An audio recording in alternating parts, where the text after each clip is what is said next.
예수님의 이름으로 환영합니다.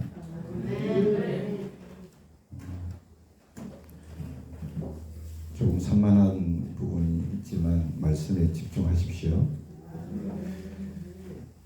주님만 바라보기를 원합니다. 마가복음 오늘 본문 10장 46절로 52절 말씀으로 나사렛 예수와 다윗의 자손 예수, 이와 같은 제목으로 하나님 말씀을 증거하도록 하겠습니다.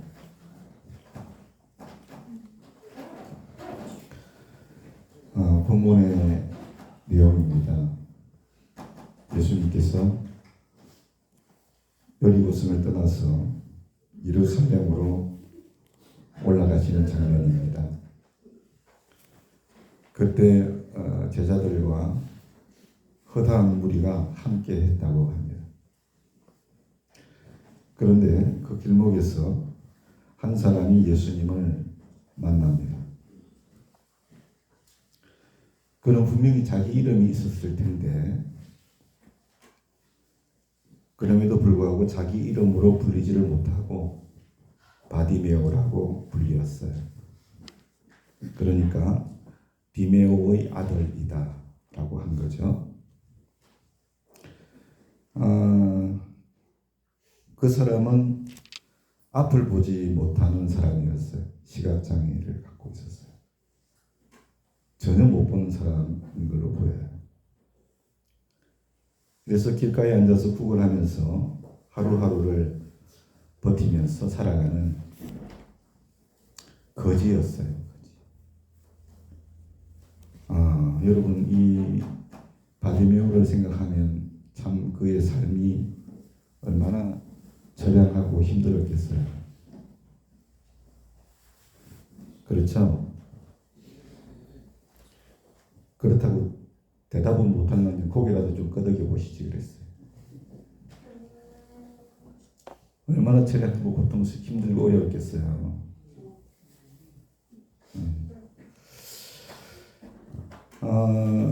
우리가 짐작할 수 있는 것은 당시에 그는 아무도 주목해주지 않는 사람이었어요. 그런 존재였어요. 지나가는 무리 속에서 그냥 그림자처럼 그렇게 취급받았던 사람이었을 것 같습니다.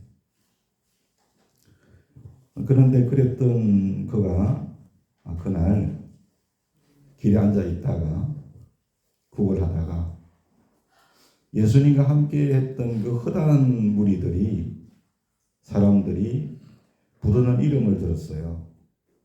나사렛 예수였어요. 나사렛 예수께서 지나가신다. 그 말을 듣고 그가 예수님을 만납니다. 그래서 그의 삶이 완전히 바뀌어 버리는 것을 우리가 보게 되죠. 여러분, 그런데 여기서 우리는 예수님과 함께 했던 그 허다한 무리, 그 많은 무리가 말했던 나사렛 예수, 그 말의 의미를 우리가 한번 생각해 봐야 됩니다. 그들이 말한 나사렛 예수, 여러분, 그 말은 틀린 말이 아니었어요. 예수님은 실제로 나사렛에서 자라셨거든요. 그리고 갈릴리 출신의 목수 요셉의 아들이셨잖아요. 근데 여러분, 그 호칭에는 아주 미묘한 뉘앙스가 담겨져 있습니다.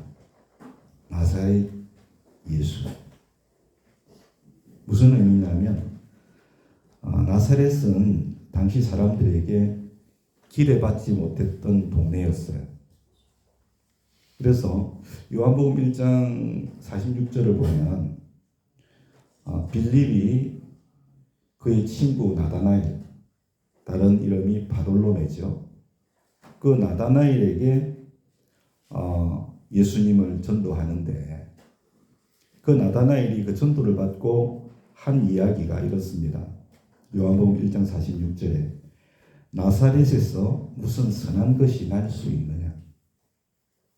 다시 말하면 요즘 말로 하면 계층에서 욕 나겠냐, 이런 말이잖아요. 그처럼 당시 나사렛은 변방이었습니다. 사람들로부터 주목받지 못한 곳이었어요. 아마도 서울 본토배기 분들은 남해 모를 겁니다. 그렇지 않습니까? 그러시겠죠. 남해가 어디 붙어 있노? 네. 그런 것처럼. 그래서 허다한 무리가 말한 나사렛 예수라는 그 말에는 목수 요셉의 아들 예수, 특별할 거 없는 사람, 그냥 소문난 선생 중에 한 사람, 그런 의미가 숨겨져 있었기 때문에 그런 거예요. 그러므로 결국 허다한 무리들의 나사렛 예수라는 말은 그들이 예수님을 육신의 눈으로, 육신의 길을 통해서 얻은 정보 정도로만 예수님을 알고 있었던 겁니다. 다시 말하면 다윗의 후손으로 오실 그리스도라는 믿음을 그들은 알지를 못했어요. 그래서 그들은 예수님께 자기들의 인생을 맡기지를 못했습니다. 그랬기 때문에 그들의 삶 또한 어떤 변화도 있을 수가 없었어요. 문제는 여러분 오늘날도 비슷하다라고 하는 겁니다. 오늘 이렇게 우리가 모여있지만 여러분 교회를 오래 다니고 예수님을 알고는 있지만 여전히 머리로만 알고 있는 예수, 여전히 습관적으로 부르는 이름 예수, 그 예수로만 예수님을 대하는 경우가 너무 많아요. 결국 이런 사람은 교회를 다니지만 삶은 변하지 않습니다. 왜냐하면 본문의 허다한 무리가 예수님과 함께 했지만 나사렛 예수, 목수의 요셉의 아들 예수, 특별할 것 없는 사람 예수, 그 예수로만으로는 그들의 삶은 바뀔 수가 없었기 때문에 그래요. 머리로만 아는 예수, 그냥 습관적으로 부르는 이름 예수로는 결코 변화될 수 없는 삶이라는 것을 우리가 분명히 알아야 됩니다.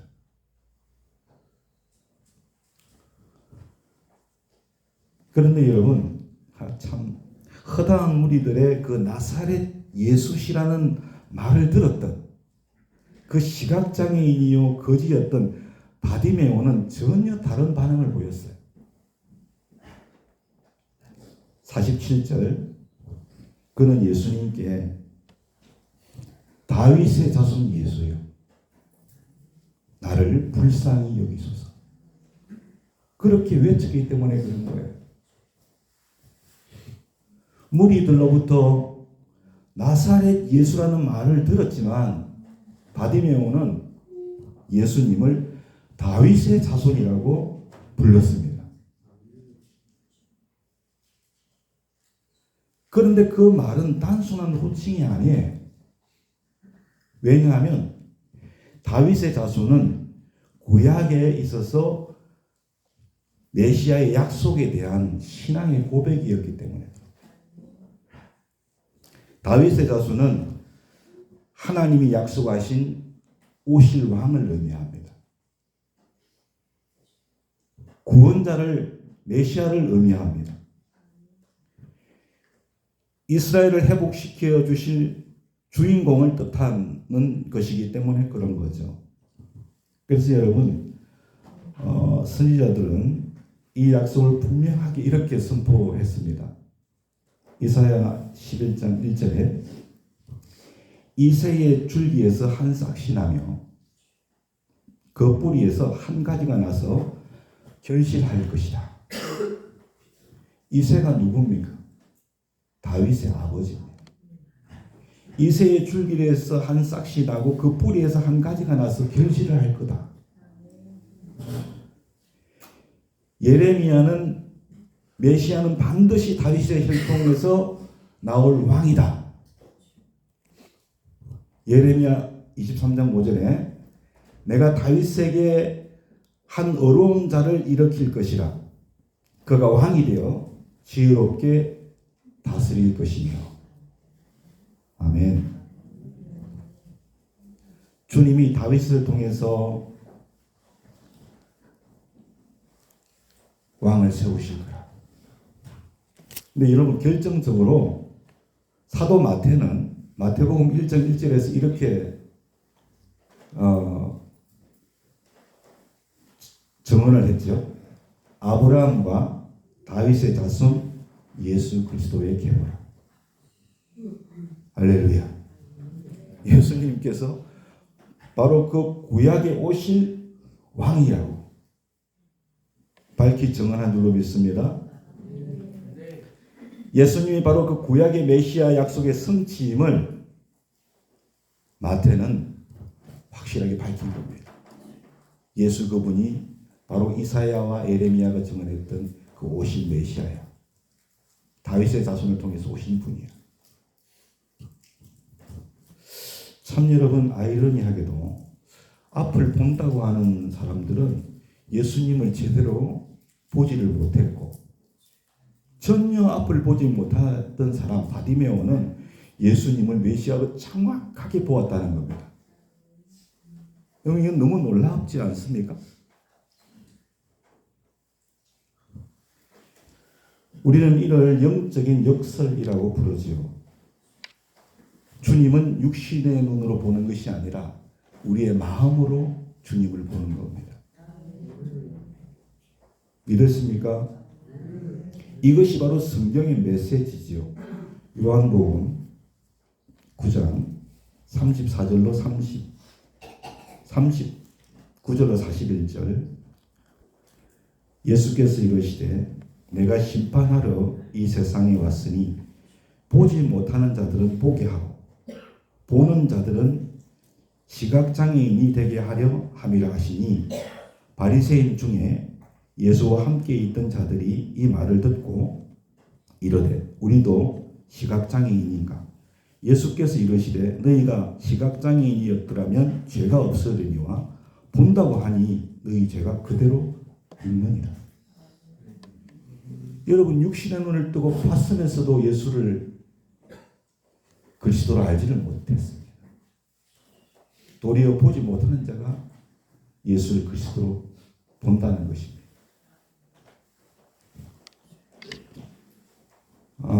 여기서 우리는 한 가지 중요한 질문을 하게 됩니다. 그것은 어떻게 그 시각장애인 바디메오가 예수님을 다윗의 자손이라고 고백할 수 있었는가? 어떻게? 다들 나사렛 예수라고 하는데 다윗의 자손 예수라고 어떻게 그렇게 고백할 수 있었는가? 여기는 두 가지가 있습니다. 먼저는 그는 들어서 알았다라고 하는 겁니다. 들어서 그 들은 것에 온전히 서게 된 줄로 믿습니다. 여러분, 듣는 것은 믿음의 시작입니다. 오늘 이 시간 이후로 그렇게 하시는 분들, 더 많이 하시는 분들도 계시겠지만 하루에 한 장 꼭 성경을 읽으십시오. 한 장입니다. 그 어렵지 않습니다. 여러분, 성경을 읽지 않으면 우리는 예수를 나사렛 예수로밖에 알지 못할 수 있습니다. 성경을 읽어야 그분이 다윗의 자손 예수님을 밝히 알게 될 줄로 믿습니다. 들음이 믿음의 시작입니다. 바디메오는 보지는 못했지만 듣는 사람이었습니다. 당시 사람들 사이에는 예수 그리스도에 대한 소문이 퍼졌습니다. 그는 병자를 고치고 기적을 행하시는 분이다. 시각장애인도 보게 하셨다. 그런 이야기입니다.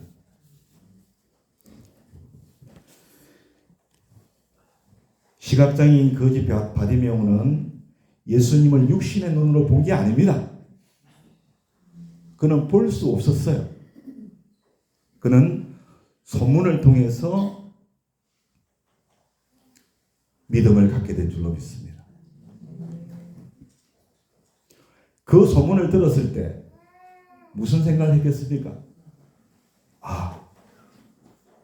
병든 자를 고치고 기적을 행하시고 시각장애인을 보게 하시고 요한복음을 보면 예수님께서 행하신 기적이 몇 가지 나오죠. 물이 포도주로 변하고 왕의 신하를 고치고 베데스다 유목가에 38년 된 병자를 고치고 오병이어의 역사를 일으켰고 물리를 걸으셨고 날 때부터 시각장애인 된 자를 보게 하셨고 또 죽었던 나사로를 살렸습니다.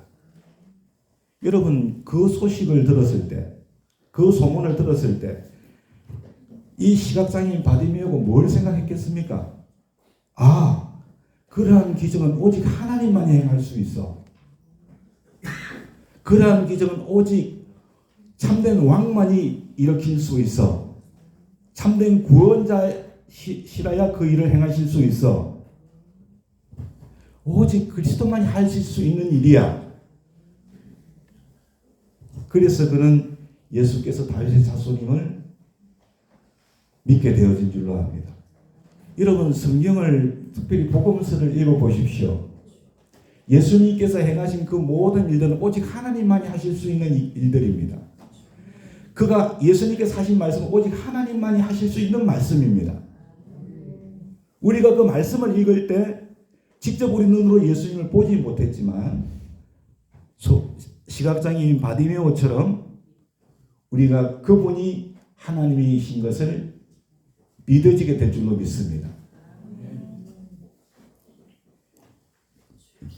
요한복음 14장 11절에 내 말을 들으라. 그렇지 못하겠거든 그 일로 말미암아 나를 믿어라. 주님이 행하신 일을 통하여 우리는 그분이 메시아이심을 믿게 될 줄로 믿습니다. 그분 외에는 그러한 일을 하실 수 있는 분이 없어요.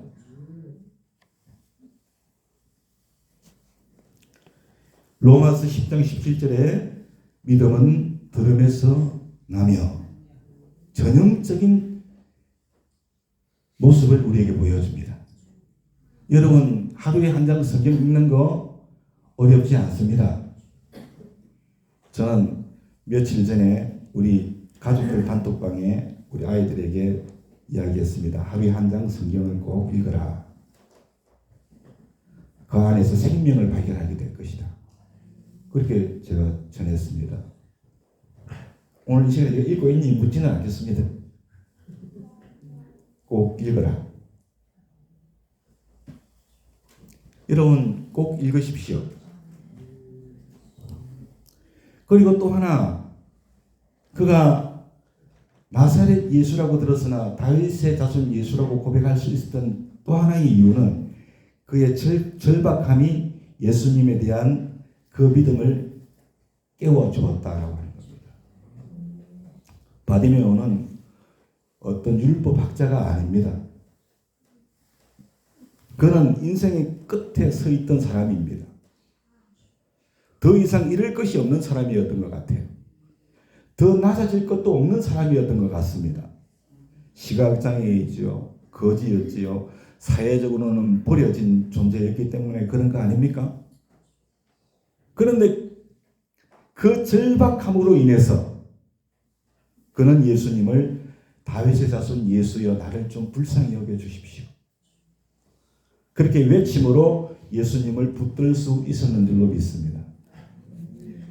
여러분 왜냐하면 그 절박함이 그에게는 자기 앞에 지나는 그 예수님이 유명한 분이 아니고 지금 자기를 살릴 수 있는 유일한 분이었습니다. 그 절박함이 자기의 일을 치료할 수 있는 분이요 메시아로 믿어지게 한 줄로 믿습니다. 그 절박함이 그래서 그는 예수님을 조용히 부를 수가 없었어요. 사람들이 꾸짖자 더 크게 외쳤습니다. 왜? 너무나 절박하니까. 그 기회가 자기에게 마지막일 수도 있다는 것을 알았기 때문에 이처럼 예수님을 다윗의 자손 곧 메시아로 믿는 믿음으로 나아가게 한 줄로 믿습니다. 종종 이런 절박함은 체면보다는 간절함으로 나아간다고 저는 생각합니다. 결국 이처럼 예수님을 그리스도로 믿는 참 믿음은 어떤 정보가 아니라 절박함이 만들어내는 겁니다. 오늘 이 시간 여러분들이 만약에 죽을 병에 걸렸다고 생각해 보십시오. 믿음이 없는 사람일지라도 예수 그분이 전능하신 하나님이고 우리의 기도를 들으신다는 말을 들었다면 그 예수님께 기도하지 않겠습니까? 의사도 안 된다는데 여러분 기도하지 않겠습니까? 그 예수님을 그리스도라고 고백하면서 기도하지 않겠습니까? 기도하게 됩니다. 물에 빠지면 지푸라기라도 잡는다고 하지 않습니까? 그죠?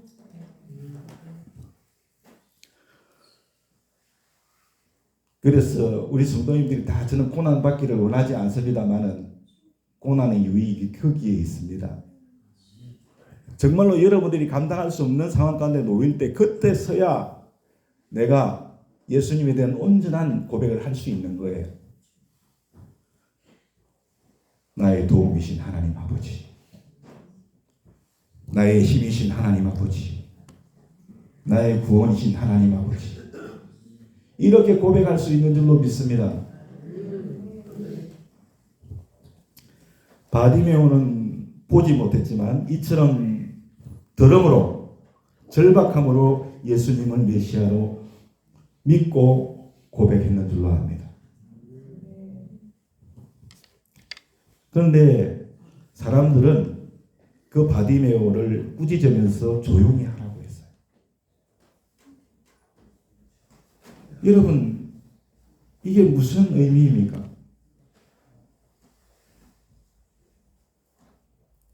주님의 은혜를 사모하고 간절히 예수님을 찾는 그를 도와주지는 못할 망정 조용히 하라고 사람들이 꾸짖었다고 합니다. 네 같은 사람이 이런 의미가 담겨 있는 것 같습니다. 네 같은 사람이 네가 왜 분위기를 망쳐? 이런 의미로 들리는 것 같습니다. 여러분, 이처럼 세상은 약자에게 침묵을 요구합니다. 약한 자들에게 아주 강압적입니다. 장애인에게, 가난한 사람에게, 상처 입은 사람에게 침묵하라고 합니다. 네가 뭐가 잘났냐고 그렇게 말합니다. 그래서 여러분 죄인처럼 주눅들어 살아가지 않습니까? 그 사람들이. 그렇죠? 세상은 그렇습니다. 그러나 예수님은 그렇지 않으셨어요. 본문은 이렇게 말합니다. 예수께서 머물러 서셨다. 할렐루야. 그 시각적인 거지 자기 이름으로 불리지 못한 그 존재도 없는 그 사람, 그가 부른 다윗의 자손 예수여, 그 말에 예수님께서 걸음을 멈추셨어요. 이 짧은 문장이 바로 우리에게 복음인 줄로 믿습니다. 마태복음 11장 28절에 수고하고 무거운 짐 진 자들아 다 내게로 오라. 내가 너희를 쉬게 하리라. 이게 주님의 마음입니다. 누가복음 4장 18절에 가난한 자에게 복음을 전하게 하시려고. 부자가 아닙니다. 그냥 문자 그대로 우리가 보면 포로된 자에게 자유를, 눈먼 자에게 다시 보게 함을 전파하며 그렇게 말합니다. 뭘요? 복음을. 예수님은 그 시대나 지금이나 가장 낮은 자리에서 다윗의 자손 예수여 이렇게 부르짖는 한 사람, 그 소리에 걸음을 멈추시는 분인 줄로 확실히 믿으십시오. 세상 사람들, 또 여러분 주위에 믿는 사람들일지라도 많이 가지고 있는 사람들, 여러분 무시하고 여러분의 존재를 인정하지 않을 수 있으나 우리 주님은 그렇지 않습니다.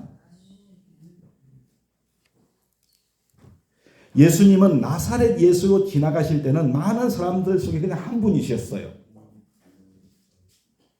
그러나 다윗의 자손으로 불리우셨을 때는 그 한 사람에게 걸음을 멈추셨다는 것을 반드시 기억하십시오. 그래서 우리가 예수님을 어떻게 부르느냐 하는 것은 굉장히 중요한 겁니다.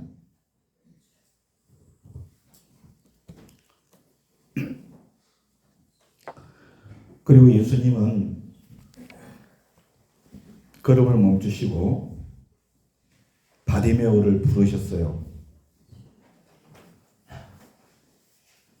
그리고 물어보셨어요. 뭘 물어보셨습니까? 내가 무엇을 하여 주기를 원하니? 내가 너에게 뭘 해주기를 원하니? 이렇게 예수님이 물어보셨어요. 예수님은 우리에게 가장 좋은 것을 주실 수 있는 분이에요. 그렇죠? 이 질문은 어떻게 보면 참 뻔한 질문인 것처럼 보여요. 시각장애인에게 뭐가 필요하겠어요? 너무나 뻔한 질문 같아요. 그러나 예수님은 물어보셨어요. 그러므로 예수님의 그 질문은 단순한 지위의 질문이 아니고 관계의 질문이에요. 관계의 질문. 할렐루야. 우리가 예수님을 다윗의 자손으로 고백할 때 하나님과 그의 자녀로서의 관계가 맺어지는 줄로 믿습니다. 관계의 질문입니다. 나사렛 예수로 부르면 관계가 형성이 안 됩니다. 목수의 아들 예수로 아는데 어떤 관계가 형성이 되겠습니까? 하나님과 그 자녀의 관계가 형성이 되겠습니까? 안 됩니다. 아버지와 자녀의 관계입니다. 사랑의 관계입니다. 내가 너에게 뭐 해주기 원하니? 우리 아이들은 그런 경우를 기억할 겁니다. 아빠한테 전화를 했는데 아빠가 뭐 묻지도 않고 뭐가 필요하니? 뭐 해줄까? 농담이라도 그렇게 했던 적이 제가 있는 것 같아요. 그게 아버지 마음 아닙니까? 그리고 또 그 질문에는 믿음의 고백을 기다리는 질문이었다라고 하는 겁니다. 믿음의 고백이 뭡니까? 예수님께 기대하는 겁니다. 여러분 오늘 예수님 앞에 나왔는데 뭘 기대하고 오셨습니까? 여러분이 믿는 예수는 다윗의 자손 예수인데 그분 앞에 뭘 기대하고 나오셨습니까? 내가 다윗의 자손 예수라고 부를 때 그분은 나에게 시선을 고정하시는 분인데 내게 무엇 하여 주기를 원하느냐 물어보시는 분인데 여러분 뭘 기대하고 오셨습니까?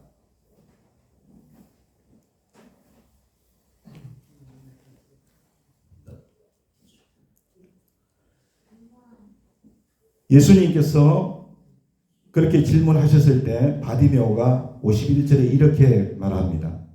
선생님이요. 보기를 원합니다. 선생님 보기를 원합니다. 여기서 여러분 다윗의 자손 예수라고 했는데 여기서는 선생님이라고 합니다. 그런데 여기서 말하는 이 선생님은 영어로 티처가 아닙니다. 그건 뭐냐? 아람어로 라보니 나의 주님이시여. 나의 주님이시여. 나를 불쌍히 여겨 주옵소서.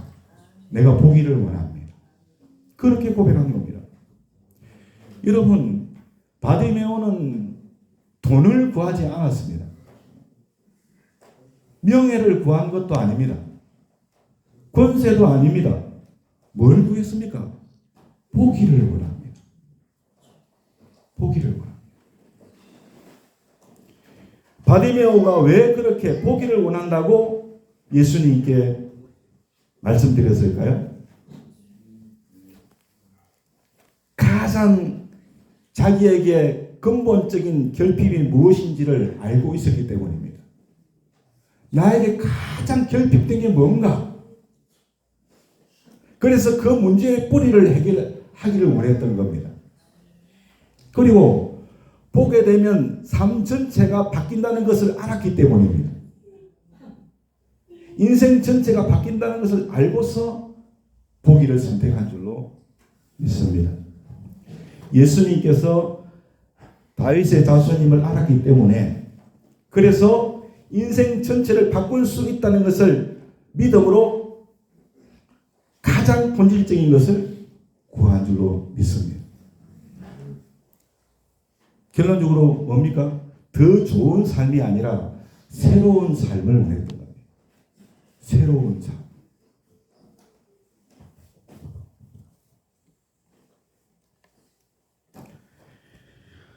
예수님은 나의 주님 보기를 원하나이다 라고 말한 그 바디메오의 말을 들으시고 52절에서 가라 내 믿음이 너를 구원하였느니라 그렇게 말씀하셨습니다. 그는 곧 보게 되었습니다. 그런데 오늘 성경은 여기서 멈추지를 않습니다. 그가 예수를 길에서 따르니라. 예수님을 따르는 사람이 되었습니다. 예수님의 제자가 되었습니다. 바디메오는 단지 눈만 회복된 것이 아니라 삶의 방향이 바뀐 줄로 믿습니다. 이제 그는 길가에 앉아있던 사람이 아니라 예수님과 함께 길을 걷는 사람이 된 겁니다. 저와 여러분이 그렇게 되어야 할 줄로 믿습니다. 더 온전하게 그렇게 되어 가야 할 줄로 믿습니다. 그래야 교회입니다. 그래야 참 제자입니다. 그의 삶이 완전히 변화된 줄로 믿습니다. 사랑하는 여러분, 우리 앞에 예수님은 동일한 예수님입니다. 동일합니다. 그렇지만 그 예수님을 어떻게 부르느냐에 따라서 우리의 삶에서 예수님은 달라질 수 있습니다. 여러분, 예수님을 어떻게 부릅니까? 나사렛 예수로 부릅니까? 그냥 내가 지식으로 알고 있는 예수님 정도입니까? 습관적으로 나오는 이름이 예수입니까? 아니면 다윗의 자손 예수입니까? 정말 나의 왕이신 예수, 나의 구원자 예수입니까? 나의 반석이고 나의 힘이고 나의 능력이십니까? 나의 피난처이십니까? 그러면 우리가 예수님을 간절히 붙잡을 수 있을 줄로 믿습니다. 붙잡게 될 줄로 믿습니다. 사랑하는 여러분, 오늘 우리의 입술은 예수님을 어떻게 부르고 있습니까? 정말 나사렛 예수입니까? 아니면 다윗의 자손 예수입니까? 성경을 읽고 예수님의 소문을 듣고 그가 메시아이면 내가 확실히 믿고 갈급함을 통해서 다윗의 자손 예수임을 우리의 입으로 고백할 수 있기를 소원합니다. 여러분, 그렇다면 우리의 삶은 다윗의 자손 예수 앞에서 무엇을 기대합니까?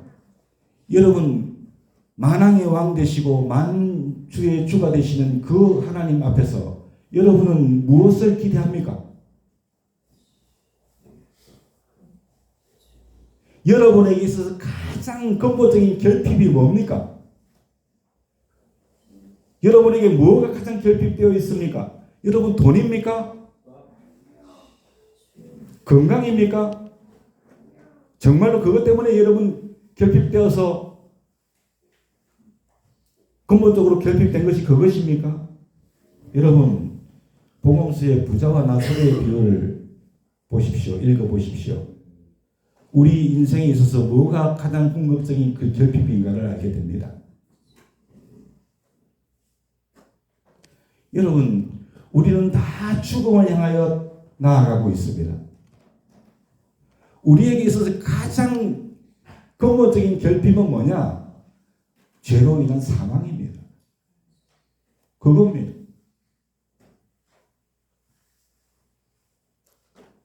그래서 우리가 구원받는 것입니다.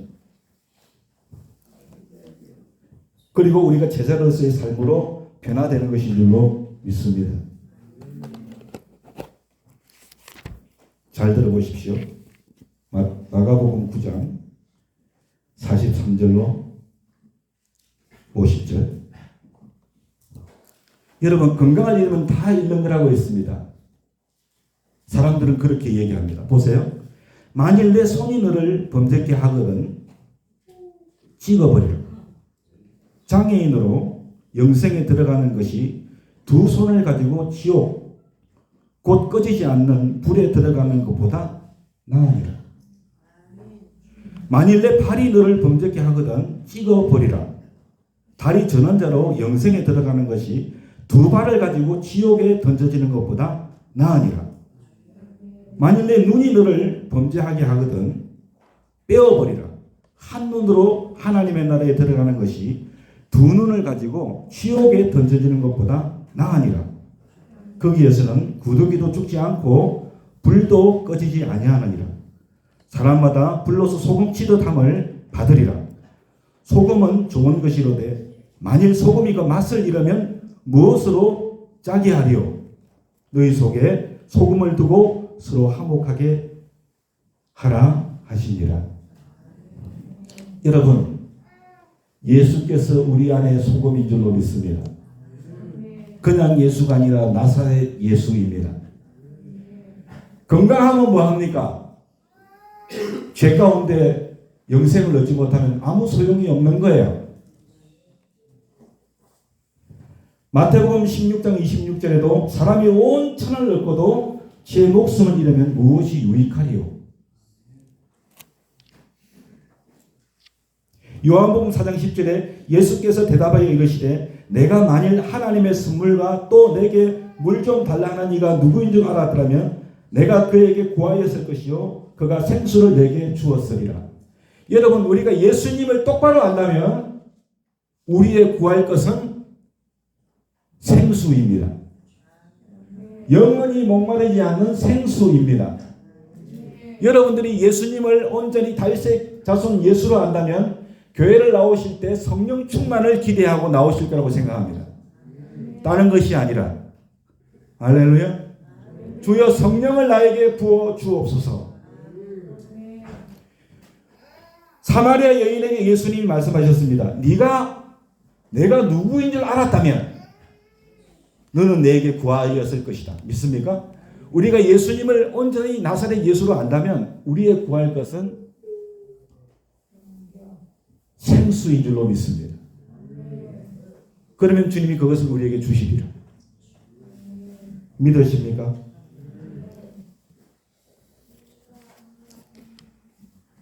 사랑하는 여러분, 이것을 위해서 우리는 조용히 지나가기를, 예수님께서 지나가기를 기다려서는 안 될 줄로 믿습니다. 소리 높여서 할렐루야. 다윗의 자손 예수여 나에게 성령을 부으소서. 할렐루야. 왜? 나에게 가장 결핍된 것이 바로 하나님의 성령이니까. 그렇지 않아요? 나에게 가장 중요한 것은 영생이니까. 그렇지 않나요? 예수님은 그것을 위해서 이 땅에 오신 줄로 믿습니다. 그 은혜를 우리에게 주시려고. 그렇다고 해서 여러분 그것만을 기도하라는 건 아닙니다. 여러분 정말 아무것도 의지할 것 없는 나락에 놓여 있을 때 마당에 와 계신 예수님을 고백하면서 바디메오처럼 기도하십시다. 주님께서 함께 하시고 역사하실 줄로 믿습니다. 다윗의 자손 예수여 나를 불쌍히 여기소서. 이 부름 앞에 예수님은 오늘도 걸음을 멈추실 줄로 확실히 믿습니다. 사랑하는 여러분, 오늘 우리는 예수님을 나사렛 예수로만 부를 것인지 아니면 다윗의 자손 예수로 붙들 것인지 선택의 자리에 있습니다. 바디메오의 고백처럼 우리의 고백도 그러하기를 원하고 또 그 고백을 우리가 주님 앞에 찬송가 96장 예수님은 누구신가 찬송으로 고백하면서 찬송하십시다.